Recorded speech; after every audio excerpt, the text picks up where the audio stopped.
Hello there, my name's Mark, aka The Canardian, and this is episode 35 of Holocron Chronicles, and I'm joined, as always, by my trusty co-pilot, Charlie Carden. Charlie, how you doing tonight? I'm good, the mid-30s. Oh, I can feel it in my back. Ouch, 35. I'm kidding. No, I'm doing good. It's Sunday night. Nice, slow, restful weekend. Even did my homework. I watched this movie for what I'm sure was the first time in my entire life, and I was dazzled by it. That's good. That's good. I'm wondering if I can still get away with the hello there. That's usually my Kenobi go-to, but my freshly shaven face, I'm feeling. You need I might need a new intro. You got to go episode 1. You got a little. We'll work on something. That's Chuckle you hear in the background is our very special guest for this episode.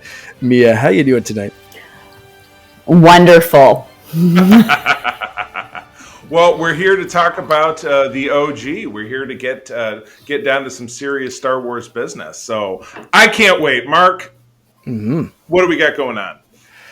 Yeah, we're finally getting to episode 4, A New Hope. This is where it all started. 1977. For a lot of us, this is where we jumped into Star Wars. This was our introduction. I wasn't around for the theatrical releases, but this was still my introduction to Star Wars, grabbing the VHS tapes one at a time from my aunt, 1 week at a time, and that was my introduction. But before we get into that, we need to learn all about our guest. So, Mia, tell us a little bit about yourself. I saw A New Hope in the theater in 77 with my family. I have 2 copies on VHS, not the digitally remastered stuff, and a VCR in the house. That works.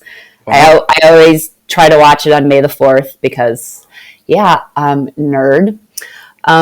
So Star Wars it was always a family thing, and it was some really fun memories of spending time with my whole family at the movies. And I've been, I was kind of a closet nerd for a while there, but I pretty much dove in at the age of 7.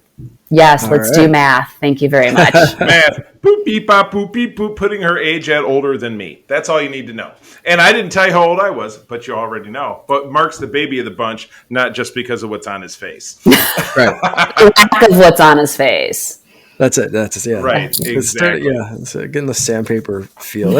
That's like the weird thing about like not shaving. And this is going to be super fun for podcasting, but like it's the maintenance.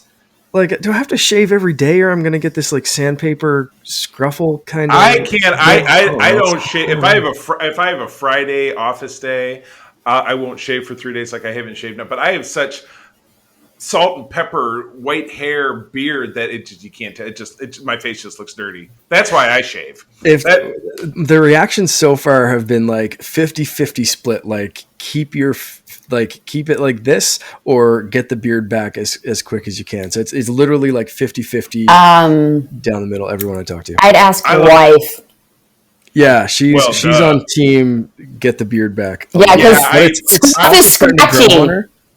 Yeah, I very much like you with the beard because, again, even though we've not nudged you into the cosplay life, and that's Mia will go on to talk a little bit more about what she does. Mia is to my Starfleet uniforms. Wonder Woman is to Mia. Yeah, right. She has. She and I were throwing numbers around. I am now up to. I've got uniforms 19 and 20 on the way. She's in the 30 to 35 range is what we're doing. I think I'm finishing up 31 soon. I've lost track. But Mia is also a seamstress by profession, where I just buy stuff because I'm all thumbs. I don't, I just have an eye for getting shit right, where Mia is an actual professional. That's amazing. Well, tell us a little bit about that before we get into like your Star Wars origin. So what? Tell us what your I learned to sew at 5. It was the only thing I really liked to do.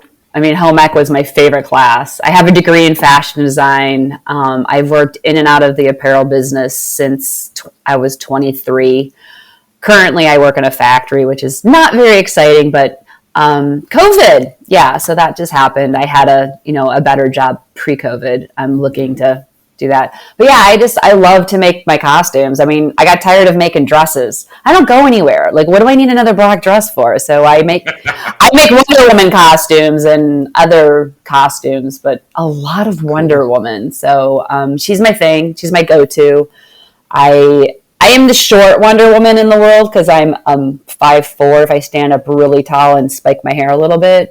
So photographic fakery. They can make you they can make you 6'7" if they just It's all about perspective. You know that. Yeah. So it's fun and I enjoy it. There's nothing better than like being body slammed by a 3-year-old little girl going, "I love you, Wonder Woman," and they grab your knees because that's as high as they can reach. Right. So. Oh, man. That's awesome. True. Yeah, it's great. I love it. Do you make cosplay like costumes for other people, or is it just kind of like you use your talents for your own costumes? I do some commission work. I don't do tons of it. I right now work second shift, so I don't function that much during the week. I just kind of get up and lay about for a little while and eat and go to work. But I do some commission work. I do some alterations. I have dresses. It's prom season, so I got to help. I got to help one of my really good friends. She has an exchange student from Japan, and I got to she shopped in the closet of Mia. I have like 20 dresses I've collected through the years from different places, and she found a dress to wear to prom that she's going to wear, and then I'm going to pack up a bunch for her girlfriend to try because they don't have school dances like that at all over in Asia at all, apparently, because her girlfriend's from Thailand, I believe. So I'm dressing up the girls for prom. It's just a lot of fun. Cottage industry. Good stuff. Yeah. If people want to find your cosplay and that kind of stuff, is there a place online for them to do that? Instagram, Twitter? Twitter, not so much. I'm not so active, but Instagram and Facebook, EnvyTheGrnFairy. And Charlie knows all that info, and I'm sure you can put it in the description somewhere. We'll have it in the description for sure. It will be done. Just to remind people to look in the description. We throw those in there. So let's get to your Star Wars origin story. You said you saw A New Hope in theaters. That's honestly rare for this show. A lot of the people that we talked to. That's why I thought she was such a great fit. Yeah, we saw the and myself included. It's the prequels that were the first. Although I saw the re-releases. Yes. Before the prequels came out and that kind of stuff. Right. But I was 7, so I didn't go to a ton of movies before that. I saw Cinderella and Winnie the Pooh and stuff, but Star Wars was it was mind blowing. And I remember my dad wanted to see it with my brother first, just because he wanted to know what all the hubbub was about, and he thought he might like it. Then he's like, no, we all have to see it. And we went probably a week or two after it'd come out, right after school got out, and it was just that's what I've always. Even my dad, who was in '77, he was almost 30 and not really into that kind of shit, was it was unbelievable with all the stuff, and people just hadn't seen it, and there was the shits and blah blah blah, and he was just my dad is a very stoic kind of guy, and it really blew his mind. That's what or so he told me. Yeah, my dad was really blown away, but we did watch Star Trek, the original series, in reruns together, which was another bonding thing, because my dad thought Captain Kirk was the bomb, which Shatner, duh. So so that was just, it was great. So it was always a family thing. For the original 3, we saw all of them as a family together in the theaters, and I saw them in re-releases probably with friends who were my friends and their kids, because their kids had never seen them in the theater. So I saw them, and then I endured the prequels.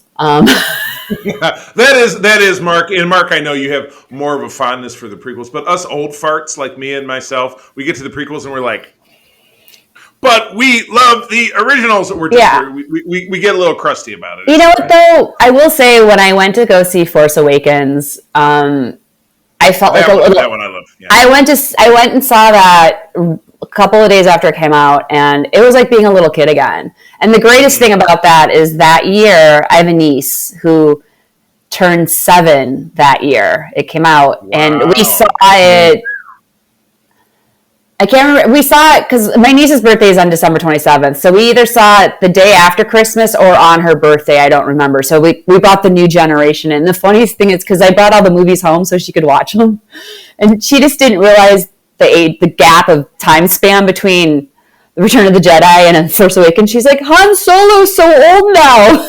I know. Do you see how painfully he runs? Ow, my hip. Talks to the quality and the special effects and everything of those originals. Right. That you can watch them right next to this stuff. And I know they tried that with the last one we talked about, Rogue One. Like, they tried to get that old look and feel to it. I love Rogue One. I love Rogue One. It's one of my favorite movies in the series. And we talked about that in our last episode. And for me, Rogue One knocks Return of the Jedi out of the top 3. For me, it goes Empire, New Hope, Rogue One. For me, top 3. I kind of want to hear Mia's top movie, if not top 3. But what's your favorite? Or even a couple of your favorites? I mean, I love the original trilogy. I mean, I was 12 when, The Return of the Jedi and the Ewoks were kind of a thing. Right. I was a 12-year-old girl. Please, that was like a stuffed animal. My wife is the same. Yeah. Totally. I mean, I never had one, but I mean, I really have like such an affection for them. And because, it was so great to see a total strong female character because I've always loved Princess Leia. So, I mean, that's, hello, I love Wonder Woman too. Let's see where that all leads. And then, but Rogue One, like, something about seeing that as an adult because it was really dark and gritty, like the original trilogy, that they were able to reclaim that. And there's something about that movie that I just love. I mean, I like Solo too as another one, and I love Mandalorian and stuff, but something about Rogue One just kind of like spoke to me. It was a big click for me, for sure. Yeah, and I love the fact that they had the original graphics from the Death Star, like from A New Hope, and Darth Vader's lenses were red, like they were A New Hope in the movie theater. They didn't recolorize them like they did in the re-releases because that just annoys the crap out of me. I know. No, they really did do their homework. Yeah. But we heaped enough love on Rogue One last time, so we probably should keep moving. Well, this is about her preferences. She wants to talk about Rogue One during this part, but next when we move on to the New Hope, we'll focus on that. But before we get to the New Hope, you can go on whatever rant you want about whoever you want or whatever you want. And the next thing I want to know is your favorite character. I'm guessing you may have already mentioned. I mean, Princess Leia and Jyn Erso are, and I also love Rey. I mean, come on, I'm a girl, but they're really powerhouse characters, and I mean, there's something about Jyn because she knew at the end she wasn't surviving. Like, she just knew she was on a suicide mission, but she never stopped. She never gave up. Carrie didn't give up, or Carrie didn't either, but Princess Leia didn't really give up either, but she always had more hope of surviving the missions, I think, because, Jyn, once they landed, she figured, like, they'd be lucky if they could transmit it what they needed to. So there's something really to be said for someone who realizes that they're probably sentencing themselves to death by saving the rest of the country and sacrificing themselves. And it's just, I don't know, it just spoke to me. So, like, I had to toss up between Princess Leia or General Organa as she became later in her span, and Jyn, because, Yep. You can quote a Force Awakens, she'll always be royalty to me, or always be a princess. What's one of the first lines? To me, she's royalty, yes. Yes. She's royalty. That's okay. I knew I had the paraphrasing almost there. If you had Force powers, would you go light side or dark side? You're picking some badass good girl heroines here, but that laugh made me wonder if there's a little bit of Force choke and some lightning in there. Which way are you leaning? No, I think, I mean, if I look at what I cosplay, and what I am comfortable in. I don't do villains a lot. I'm saying I'm on the light side, but I still want the cookies. It's quite a myth that the dark side is. Really, do you think a stormtrooper knows how to, even put cookies on a sheet? Come on now. No. Who's making the cookies? They can shoot, they can't bake. I mean, come on. Right. A pan of even Nestle Toll House cookies put in an oven by a stormtrooper would burst into flames. That's all I'm saying. If Darth Vader goes anywhere near them, they're crispy. So oh, wow. I say too soon, but I wonder, do you think maybe you could just, instead of the creme brulee, instead of the blowtorch, you could just maybe glaze it with lightsaber. 100%. Yeah. I like it. I'm in. Like functional lightsaber. This is the Hufflepuff in me gonna talk here, but I just think about cutting bread and turning it to toast. Hufflepuff. We're going Hufflepuff. Yeah. Oh my god. 100%, yeah. I'm Gryffindor all the way. Sorry, mixing our universes. Yeah. Yeah, we'll save that for the fictional Harry Potter podcast that I will. I promise I won't start. At least not in this. Someday. Yeah, there we go.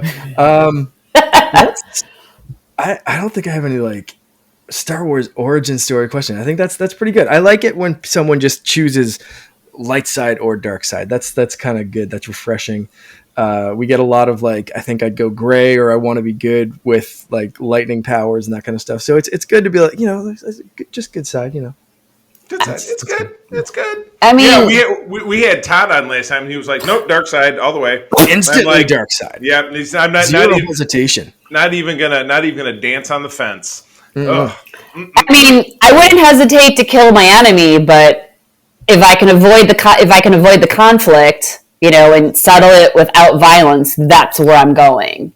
Yes, and that's very Jedi, exactly. Focusing inward, not there are a lot of ways to be a Jedi. You can be Qui-Gon Jinn and be a little bit more hey, let's find a peaceful way around this, or you can be a little Mace Windu and just I mean, seriously, if you had a choice, Mace Windu all the way. Come on, it's Samuel Jackson. If you want to embody someone's essence, Sam. It's just Sam. I love that man. I'm starting to put a full Jedi picture together, and I'm kind of liking this OC character of you as a Jedi. It's kind of badass. I have a light whip because I've done a Wonder Woman mashup Jedi.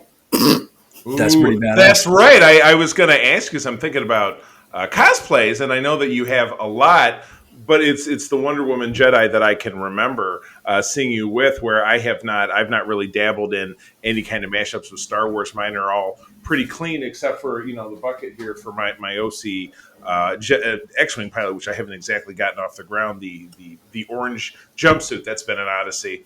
But yeah, I remember you and I were at an event together, because we know each other through the cosplay world, and we've done events together for the last several years. And we live 10 minutes away from each other. Exactly, yeah. What's funny is I had a guest recording with Todd and I last night that lives 5 minutes away from me. So I seem to bring the locals, where Todd and Mark find people far flung, because they're far flung. So I bring the homegrown West Michigan geeks to the table. Well, that's my gig. You happen to know a 52-year-old Star Wars junkie who lives close to you.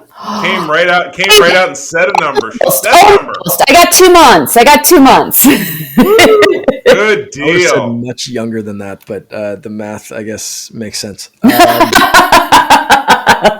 7 and 77. That is something interesting, though, is that I don't think I've asked, but maybe we should start lightsaber style weapon of choice. So would you because now that the High Republic is a thing, we're seeing a lot more variation in lightsabers and colors and styles. We see the whip. Is that kind of your go-to, or do you like the just standard kind of? I think I would do a standard. The light whip was because it was funny, because I had a yellow light whip for Wonder Woman Jedi mashup, but I want to do a Wonder Woman Mandalorian, because hello, why not? And I have Mando armor, but I have to say, though, I totally forgot about this when I was watching Mandalorian, the dark saber. That's a really, really, really cool weapon. I'm totally. Totally. And that's a prop that even the Hasbro people recently made one, so it's wouldn't be so hard to get your hands on it. But of course, like anything with that, it's expensive. So what do you? Yeah, I know. I'm like, I would like. I don't have my own hilt. I've always borrowed them because I know a lot of people who have many because they're junkies. Yes. So, but I would like to get my own hilt, and I don't know that I would want to pick a. I like when you can change the colors, like, because I think red's cool because Wonder Woman, but I also love the purple because it was so unusual. But I like yellow because of other Wonder Woman too. But I like green because green is my original character's name, and EnvyTheGrnFairy. I don't know. So right. I think I would like one that I could change the colors with my mood because. Ooh, this is a great time to bring up level up lightsabers. Yes, it is. Every single lightsaber they sell, you have variable color change, any single color you want. You go through it. There's an affiliate link in the show notes. If you click there, it gives me a little kickback to go towards the show and all that kind of stuff. And they have some great hilts, and including Darksaber attachments, which you can like have a flat blade. I really want to get one. It's like a pirate blade with like a handle with a guard on it. Oh, that sounds awesome. I need it. Check them out. God, I might need that. Stuff. Yeah, some really, really cool stuff there. I'm getting a tax return. Well. Yeah. I have the whip part. I just need a hilt. Yeah. Good responsible adult purchases. We all make them, don't we? All the time. The time. Well, let's get into the meat of this episode. Star Wars Episode 4, A New Hope. Charlie, you want to give us a little synopsis about? Oh my gosh, this where can you go from there? Well, in some ways, because it's all labeled out, and in some ways, it makes sense to really just kind of read the crawl. So, Episode 4, which was simply in 1977, I'm sure you won't exactly remember this, but it was there was no Episode 4 and there was no A New Hope. It was just Star Wars, and I believe in that opening crawl, it didn't say anything except the following. It's a period of civil war. Rebel spaceships striking from a hidden base have won their first victory against the evil Galactic Empire, which we saw in our last movie. During the battle, Rebel spies managed to steal secret plans to the Empire's ultimate weapon, the Death Star, an armored space station with enough power to destroy an entire planet. Pursued by the Empire's sinister agents, Princess Leia races home aboard her starship, custodian of the stolen plans that can save her people and restore freedom to the galaxy, ... And he added an extra dot. That is 4, which is not a correct ellipsis, but that's okay. We let it go. Nobody got killed. But holy shit, the opening scene of this movie is, and this became kind of a standard for certainly all the films in the Skywalker saga, you start staring into space as this crawl kind of disappears into the distance, and then the camera slowly tilts down into something. And in this case, we see a distant moon, and then we see the flat orbit of an orangish red kind of planet, and then the music swells, and you see this ship launch forward. And there's blaster fire going. There's laser beams going back and forth. And then this big friggin' triangle is just coming over and shooting at it. And I'm sure this was at the moment everybody went, "Wah!" It's completely insane. Oh. That was enjoyable to watch. I know. Do a spin-off Watching you. Just scene by scene doing that for Star Wars movies. Like, I need that to be a part. Yeah. Just you in front of the camera, no one else, just you. Star Wars Episode 4, A New Hope. And they just go through the whole thing, scene by scene. I need that to be a thing. And then this guy walks in, and he's like, "Leia, you're blah, blah, blah, this and that." And she's like, "Whatever, bro. I don't care. Suck it. Take her away." Like, yeah, what's his name? Recapping everything from the Ant-Man movies. Oh, Luis. Every MCU commentary movie done by his character. I mean, they would be 7 hours long a piece, but exactly. So much fun. I'd watch it. I'd listen. My 100%. Goodness. So anyway, we go from this first scene. Obviously, Princess Leia puts the CD into R2-D2, which again, this whole thing could have been saved by Google Drive. Would have been very simple plot elimination of the movie. R2-D2 escapes with his effeminate buddy C-3PO. They get in an escape pod. They go down to this planet, which is a desert planet. They get kidnapped by some scavenger, little dudes, and they end up getting sold to this whiny kid Luke, and that's where shit starts to get real. So that's me giving you Act 1. Mia, Act 2, over to you. Wow, whiny kid. Okay, yeah, he kind of was. I know. Yeah, for sure. But do you blame him? I mean, come on. Even Aunt Maru didn't blame him for being completely whiny. Let's be honest here. For sure. Yeah, he discovers part of the message from Princess Leia, and here's, Obi-Wan Kenobi, please help us. You're our only hope. And and then he mentions it to his uncle. I wanted to say Uncle Ben, but Uncle Brew. Uncle Owen, Aunt Brew. Oh my God, I get that right. I know. Can you tell I've been watching some Spider-Man though? Uncle Ben, that's just funny. Uncle Ben, right? So and he's like, "Oh, is that old Ben?" And he's like, no, Obi-Wan Kenobi doesn't exist, and blah, blah, blah. And of course, Luke being a stubborn teenager, because, isn't he supposed to be like 19 or 20? He's 19, yeah. Okay, so, and so he, of course, being an obstinate teenager, because, hello, we were all perfect angels. I was. And then and then he goes and tracks him down, and of course the Sand people and the Raiders and everyone attacks him, and Ben saves him, and he finds out it's Obi-Wan Kenobi, and then he finds out that Obi-Wan knew his dad, and you do my father, and gives him the lightsaber, and blah blah blah blah blah, and then they go back and this is your father's lightsaber. He murdered 30 kids with it. Immediately let's not talk about that scene. Yeah. Because that was tragic, and I actually haven't watched that one. I watched almost all of Star Wars several times during COVID, except for that one. I just couldn't face it. So that certainly ends with a hot take. Oh no! I did it. Jeez Louise. But anyway, back to the story. Mark, what happens as Luke is looking for this old dude? Oh, they like we said, they find them, and then you said his aunt and uncle get a little sunburnt, so they decide to take off. They meet Han and Chewie. Some shit goes down in a bar, and then shenanigans ensue. And Han shoots first. And yes. Han shoots first. They 100%. Meet Han and the super tall dog, and they have a ship. So what is the Millennium Falcon and Han and Chewie has been likened to? Basically, a Winnebago and your weed dealer and his dog. That's basically what the Millennium Falcon and Han and Chewie was. I mean, it's not so far off. Spaceballs. I would 100% believe that's just Harrison Ford getting baked in a Winnebago and just his hallucinating, right, just with a big mutt, and that's what he it's a whole new thought process for me here. Yeah. So long story short, they basically go rescue the princess, and then get in some battles and blow up a Death Star, and everything's good. Luke uses the Force and hears some voices in his head. The voices in his head. I think we switched from weed to LSD at this point. Maybe he had a little tab before he took off. I mean, he's here, but he's like, whoa. I mean, it was a little trippy. It wasn't really. We're gonna go and just think he's on dope because he heard a voice in his head.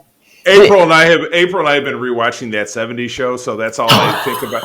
And they did a great spoof of Star Wars early on, and you see it like 27 times or something. Yeah, because Eric, who's the main character, is totally obsessed with Star Wars because it came out. That's when it took place. But yeah, total sidebar. We did watch an episode just today where they spoofed the Super Friends, and Red was Lex Luthor. Oh God, it was perfect. I don't remember that episode. I love that. I love that show. I do. We bought the complete series for like $40 or something. So we've just been watching them on disc. It's good. Oh, I'm gonna have to borrow that when you're done. I think we can make that happen. So, yeah, this movie, while I don't think we've had a single person on this show who said this was their favorite one, but to me, it's so important because of what it sets up. It sets up so many characters and the mythology of the Jedi and the Empire and the Rebellion, and you get smugglers and a little bit of the bounty hunting kind of stuff. Just you learn so much about this world and the universe and the galaxy, and everything that has been built up since has been based on what was laid out in this movie. And it's so important. So skipping over a very, very quick run through of some synopsises. I know what wasn't it the greatest, and yours was the quick, because you covered like 2/3 of the movie in about 3 sentences. So I was impressed by that. Yeah, thank you. I really tried to make that one concise. There's a monster and a trash compactor. Oh, we didn't even touch that. Badass. Don't worry about it. R2, 3PO, where are you? I want to ask you guys about some of your favorite scenes. I know we skipped through a lot of them very quickly, but what stands out to you for like pivotal scenes or your favorites? We'll start with Mia. Oh God. Okay. Carrie just picking up the gun and starting to help save her own rescue, because she's like, you suck, I'm taking charge. I mean, that was very empowering for me as a young girl. So, there haven't been that many strong female role models through my childhood. I mean, there's a lot more now, which I'm grateful for. But Carrie Fisher's character was a badass, and she just was like, she was a princess, but she wasn't waiting for a knight on a white horse to save her. She was going to save herself as long as someone gave her a gun when she needed one, because she didn't have one. So, give me the tools and I've got the talent. Carrie Fisher was my first crush growing up, but more to the point of not that, thinking about a badass woman, I was born in 76, so I saw this movie after I saw Empire. So there was a re-release in, I think, probably 1982, so I was 6. But the whole time I was growing up, my mom was a single mom, and she was kicking ass. She did everything by herself, stood on her own 2 feet, had a job, kept a roof over her head, and she did that all the way through. Obviously, when I went off to college, and that would, to your point, thinking about Carrie Fisher, that really clicks with me. I think that's why I really enjoy strong female characters, and kind of the same reason, because it's my mom. It's my mom being a badass and saying, you don't need that white horse, you don't need that man. You just go do it. Give my mom a gun. Don't give my mom a gun. She's old now, and I don't want her to have one. I mean, the metal bikini didn't hurt either. Well, that's where the analogy breaks off for me. We're not talking about that. I'm so tempted to ask if Charlie would rather his mom have a gun or that metal bikini, but we'll watch him get flustered. That would be, to quote Archer, we're glossing over and moving on. So, Charlie, favorite scenes for you? I would pick 2. I love the Luke looking longingly at the Tatooine sunset with the rise in the John Williams theme, because who hasn't done that? You just kind of glare into the distance and you're thinking about life. What am I doing right? What am I doing wrong? What is my future like? You know what I'm saying? Yeah, every freaking day. You see, exactly. And so I think of Luke. And then for me, and then Markland, will echo this, the last 15, 20 minutes in those X-Wings, man, flying around, blasting shit. I mean, because that's, like I said, that's, me in the bucket back there. And I love that stuff. I love the X-Wings. I love the Vipers from Battlestar Galactica. I just, I love dogfighting stuff. My dad was a pilot, so I totally dig it. So I just absolutely dug it. But again, just everything is great. So how do you pick? But that would be probably what I would stand upon. The trench run, that's got to be one of my favorites in this for sure. Like that whole that's so amazing. And the fact that Han comes back, but that was just like that really also cement his moral fiber. And speaking of Han, a few favorite scenes in this for me kind of revolve around Han shooting first. Depending on how you like that one. That's all I'm going to say. But that spoke to his character so well. And then the ability for him to just grab a gun and charge a whole group of stormtroopers and for them to run. And then finally they kind of realize like, oh, wait, we have him severely outnumbered. And then he turns around and bolts. I love that. I love that brazen stupidity of that character. And he nailed it so well. So there's a few like Han specific scenes that I'm thinking of that it's just like, man, he nailed that in one movie, one go, like just, that was it. So perfect. Set the table. Yeah. The reluctant hero to the point is, the whole exchange after they, when they find out where Princess Leia is and they're like, oh, we got to go save her. And then he's like, well, the old man told us he wanted us to wait here, but they're going to kill her. Better her than me.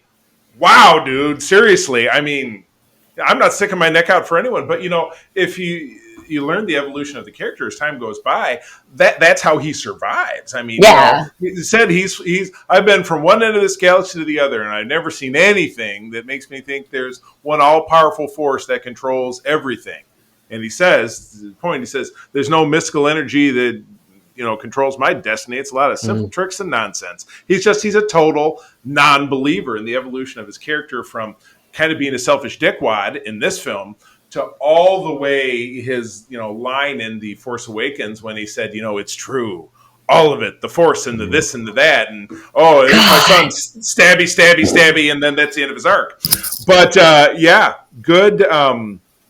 Good. I would say probably both him and Luke probably do experience the most character development throughout the course of these films, I would say. Yeah. But where Carrie, Leia, is fully baked from the get-go. Because like I said, put a gun in her hand, she's going to shoot you in the face. She's already a badass. Yep.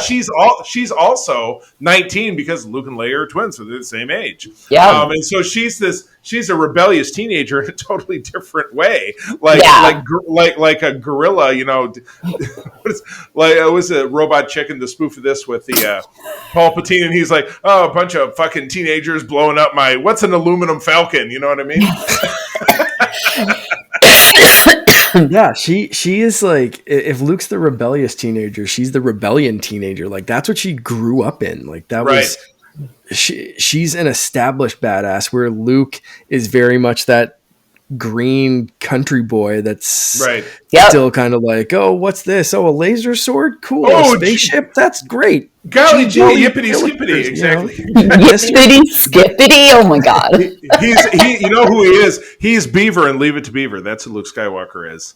Oh, gee, Wally. Kind of. I love that. Because he's our entry point, and that's I think where young Mark watching this grabbed onto Luke as a character, because he was where I could see like, oh, okay, so I would not know anything if I was thrust into outer space, into a galaxy at war. Like that would be me, right? I can kind of see like, what do you mean there's this and there's that and there's laser swords and there's giant teddy bears that growl and then the guy understands them somehow but no one else does. That's weird. I can understand why Luke's very confused and just kind of like, okay, cool, whatever. Everyone I love is dead. Let's move on and follow this hermit around space. Shut it down. Wrap it up. Let's go. Yeah. So for me, that's why I think right away Luke was one of my favorite characters. For this specific movie, Mia, what were some of your favorite characters? Leia, I guess, stood right out. Yeah, I mean, when I was a kid, I thought Chewie was cool because I always wanted a dog, and I was never allowed. I'm like, it was a giant pet. I mean, come on. And like that's when we first saw this. That's what it was. It was like a giant pet or something, and then we find out that like no, Han's kind of the pet. Chewie's like 250 years old, and like Han's just like that little goldfish that he has for a couple of weeks. And he's like, it's okay, buddy. All right, you ragamuffin. Cool. You shush up now. You be good. Yeah. I think I'm really trying to think back to when I was 7, and I'm not going to lie, I have blocked out so much of my childhood because it just was not great. I mean, it was mostly high school, but then I blocked everything out with it. But I just remember thinking when I was a little kid that I thought Han was cuter than Luke. So I kind of favored I mean, he was tall and he wasn't, I mean, he wasn't geeky. Harrison Ford is dang handsome, and I went on to like kind of crush on him a little in Indiana Jones too. So right. I mean, who the hell didn't? Damn. Yeah. I mean, but I always really liked Han Solo's character, and I think now thinking back on it as an adult, like I like watching his character grow and like watching how he became a better person overall too. It's I like those kind of characters, kind of like, can I cross some universes here in commentary? Kind of like how we watched Tony Stark's humanity from the first Iron Man to Endgame, like because in the first Iron Man he was kind of a dick, he was total Han Solo. Exactly. Yeah. He was Han Solo, but with money, so he was even more of a dick. Right. He was just a rich dick. Yeah. Rich dick. Yeah. You're right. Yeah. Rich that dick. Sounds kind of dirty. Sorry. I have a bit of a filthy mind. But yeah, so I think, I always really liked Han Solo because I liked watching his character, but I also liked watching, like later, like him, because like sort of like him and Luke kind of almost fighting over Princess Leia, but Luke figures out what it is, and in him being insecure, it was really, I just loved watching his character grow, and I've always, I think as I got older, I appreciated his character more than I did as a 7-year-old, I mean, I don't think I was that much into the character development at 7, but I just thought he was cute. Well, I mean, at 7, and particularly as a boy, you're like, ooh, lasers and explosions and blah, blah, blah, this, and that. Right. So, I was like, ooh, they let a girl do all the fighting? So that was like the greatest thing on earth. And, my dad taught me how to shoot a BB gun when I was a little kid. I don't know. I'm 7, 8 years old. I don't remember. But that was like cool to me to see that. Like, I like this stuff. But then I wanted to be a princess for a while. But I got over that phase. Clearly. Clearly. I mean, if you could see my house, you would know how I feel about that topic. So. Right. Yes, princesses, exactly. There's only there are 2 princesses for me. Well, technically now there's 3 because Jessica Jones has now proclaimed herself a Disney princess. So that's even better. Foul mouth Disney princess, yes. Yeah, so I like it. All right. I'll take the reins here. So Luke has always been my favorite character, and again, I enjoyed his journey because again, he was the Eric Foreman, he was the Peter Parker of the story where he's just a dipshit. You don't really like him very much. He's the kid next door who plays with bugs, and reads comic books, and he's obnoxious. But he gets thrust into real life. Hey, you're basically Aunt Ben, basically Uncle Ben and Aunt May, Owen and Beru, get burned up, and now he gets hooked up with Obi-Wan. This old dude's like, I knew your dad, and blah blah blah. This thing, not hooked up in that way. That's disgusting. I knew your dad, and I fought in the Clone Wars, and this thing and that thing. And oh boy, I think I've lost him. But anyway, you just really, he's not even really the reluctant hero. He's not a hero at all. He's just a dipshit kid. But you watch his arc, and he, single-handedly blows up this planet-killing machine, and he starts to embrace his destiny, and leads on this path. So the other one that I really dig, I also love Han Solo, but the absolute mystery of Darth Vader, unspoiled at this point before we get him as Anakin. Yep. Oh, God. Prequels. Talk about whiny teenagers. Thank you very much. Yes. Oh, I mean, and then seeing him as a 9-year-old. Oh, my God. No. But this was him completely unspoiled. He's choking coworkers. There's no consequences for him. He's walking through corridors of dead bodies, and he's just like, do-do-do. He's just like, hey, I want to know what I need. Breaks the guy's neck. He's playing, I'll pinch your little head with the guy, in a board meeting. He's like, hey, why don't you shut the fuck up? I mean, he's it's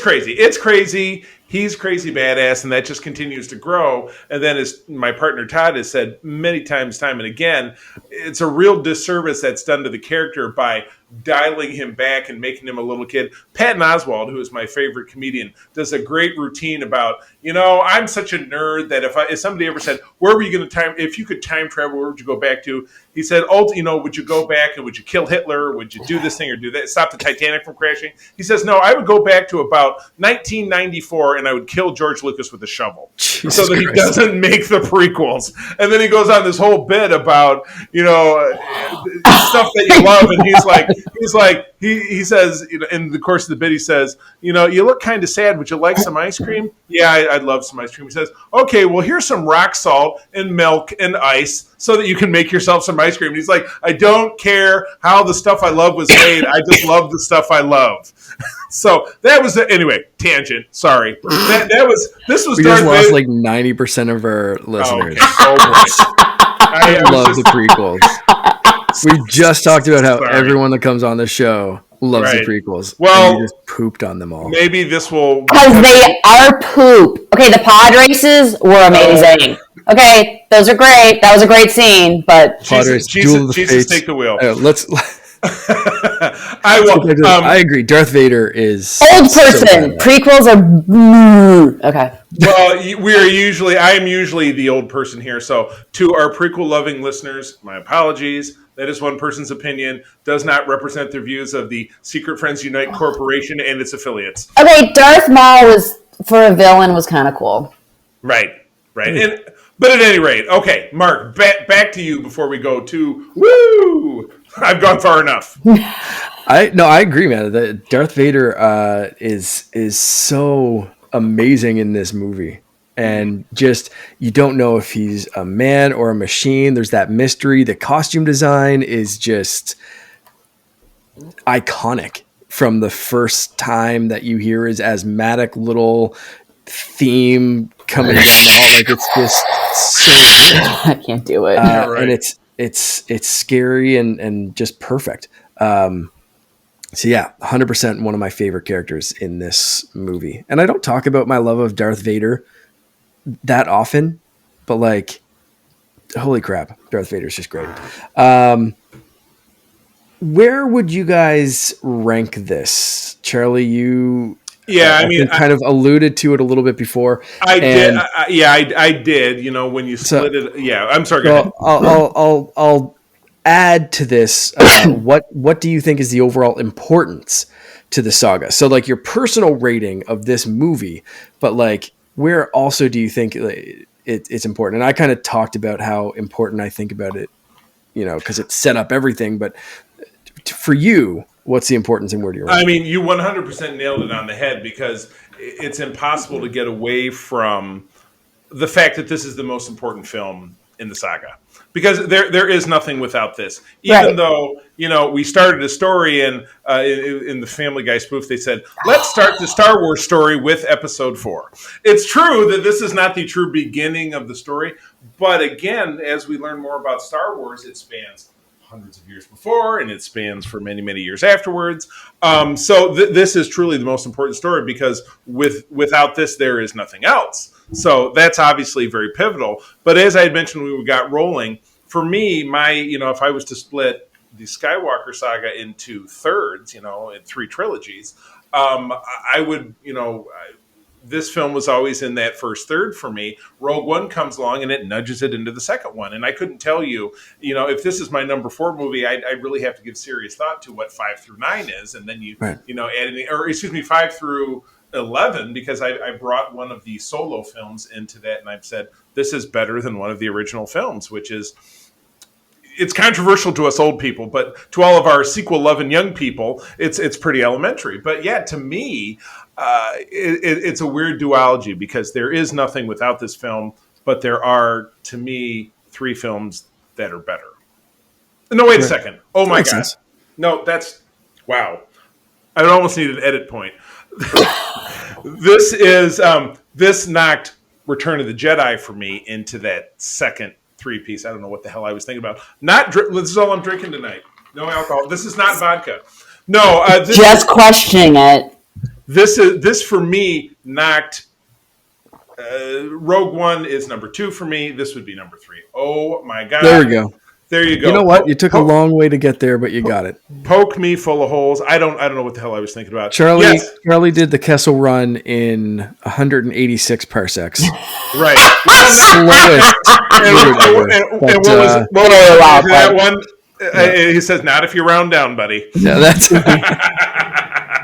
that's it. Mia, what about you? I mean, again, like if this one didn't come out, we wouldn't have gotten the rest of them. But it's not my favorite, but it's up there. I mean, like before Rogue One came out, it was definitely more like Empire, probably Return of the Jedi, and then A New Hope. But I can't decide what I like better, Rogue One or Empire. I'm kind of like torn. So it's like, because Rogue One really threw a kink in that whole, because it's such a great movie, but it's like, this one is, A New Hope is so important, but it just gets better as it gets into it. So, but I mean, I really love Empire too. So it's just, but without A New Hope, we wouldn't have had Empire. So.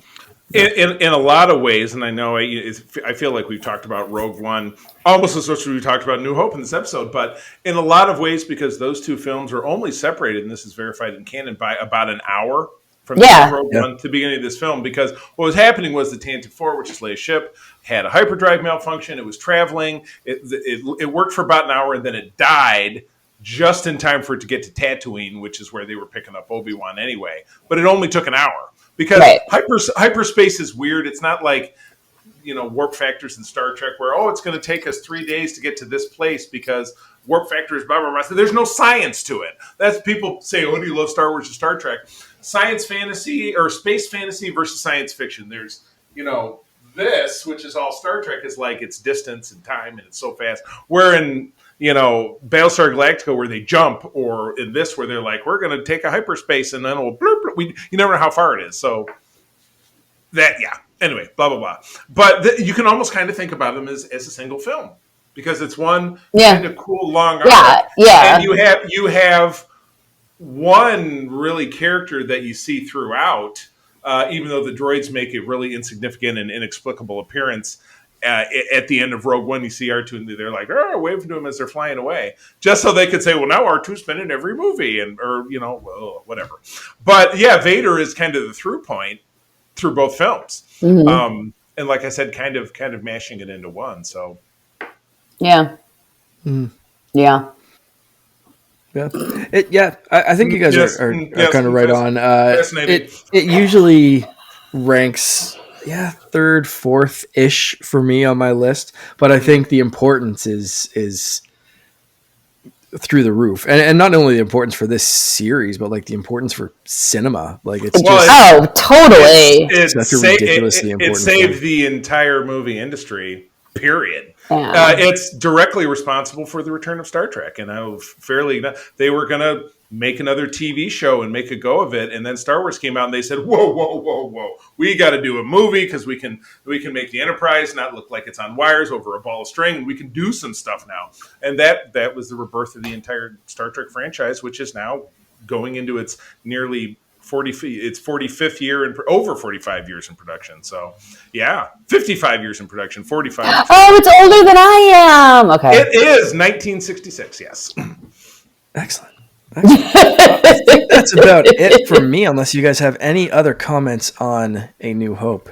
No, I'm very grateful we got Mia in the mix. And again, this was a weird episode because we're a week off of our schedule because Mark was living in COVID house. He was shut down. Couldn't flu. Yeah, he was trying to take care of his family, which I had total respect for. We had some guest options. None of them really panned out. And I just reached out to Mia today. I'm like, hey, would you like to do it? Are you free tonight? Would you like to do this thing with me? Because I didn't even say, like, you're the oldest person we've ever had on the podcast. I didn't come out and say it. But you led with that. I would totally understand if she said no. She totally figured it out. Slapped you. Mia, she's only 10 minutes away, Charlie. I know. Mia, her only previous appearance was when we talked about Wonder Woman 1984, and she still found great things to say about that, which I thought was incredible, that someone could say great things about that. Hey! But I digress. Linda Carter was in that movie. For 10 seconds. Yes, it was wonderful. Okay, you know what? What was the airtime on the metal bikini? Because I know you've got to know this. The screen time? Mark, I'm going to go with maybe 12 minutes. I don't know. Oh no, it's much less than that. I think the actual 7 minutes. I think the actual entire screen time of the metal bikini is like 3 minutes or something. It is the most cosplayed movie costume ever. Because it's a metal bikini, and Carrie Fisher never understood that because she said it was the most ungodly, uncomfortable thing. She's like, I wouldn't wish that. I'd rather go to the seventh circle of hell than wear that thing again. Well, that's cosplay for women. I don't need to tell you, or really cosplay in general. Everything is uncomfortable. No, because it was really metal and it was god awful uncomfortable. They don't make. You don't always. A lot of the ones that people make are like resin and other shits stuff. Right. I've never done that. One of these days, I need to find. I think I have a friend who has one. I want to see if I can borrow it just to wear it once just to do it because. Just to say I could do that at my age still would be kind of awesome. So. Without a doubt. So anyhow, this was awesome. Thank you very much for joining us. Yeah. Thank you. I always have fun when I do this stuff. Good deal. All right. Well, Mark, I think that's about it. Yeah. That's it. Yeah. All right. Well, Mia, thanks again. One more time, where do people find you? We'll put it in the notes. EnvyTheGrnFairy cosplay on Facebook. EnvyTheGrnFairy, no E's on Instagram. Very good. And she does an awesome job posting. She's very active, and she is very talented cosplayer. Go check her out. Thank you. So, with that, I will say, as always, that sharing is caring, and to keep on trucking. Just don't share COVID. Definitely not. That's why I've been in lockdown for a week. May the force be with you. Rex, play us out. I